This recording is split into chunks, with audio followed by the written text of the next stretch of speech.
جب رمضان آ جاتا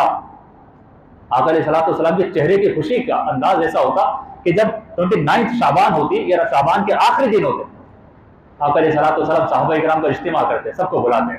اور بیٹھ کر ایک واعظ کیا کرتے تھے، خطبہ دیتے، فرماتے آتاکم رمضان شہر مبارک، میرے صحابہ خوش ہو جاؤ، برکت والا مہینہ رمضان آ چکا ہے، تفتح فیہ ابواب السماء، جنت کے دروازے کھل رہے ہیں، وتغلق ابواب جہنم،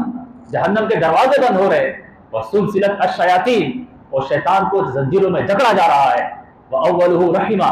فرسٹ 10 days رحمت ہے، واوسطہ مغفرہ، سیکنڈ 10 days مغفرت ہے، وآخرہ عتق من النار، اور آخر کے 10 days جہنم سے آزادی کا اشارہ ہے۔ آقا علیہ السلام کی فضیلتیں بیان کرتے ہیں، فرماتے فیہ لیلہ، اس مہینے میں ایک رات آنے والی ہے، خیر من الف شہر، اس رات میں عبادت کرنا 1000 مہینے میں عبادت کرنے سے بہتر ہے۔ وہ لیلۃ القدر کا ذکر فرماتے تھے، وہ فرماتے جو اس رات بھی اللہ کی عبادت سے محروم ہو گیا وہ یقیناً محروم ہے۔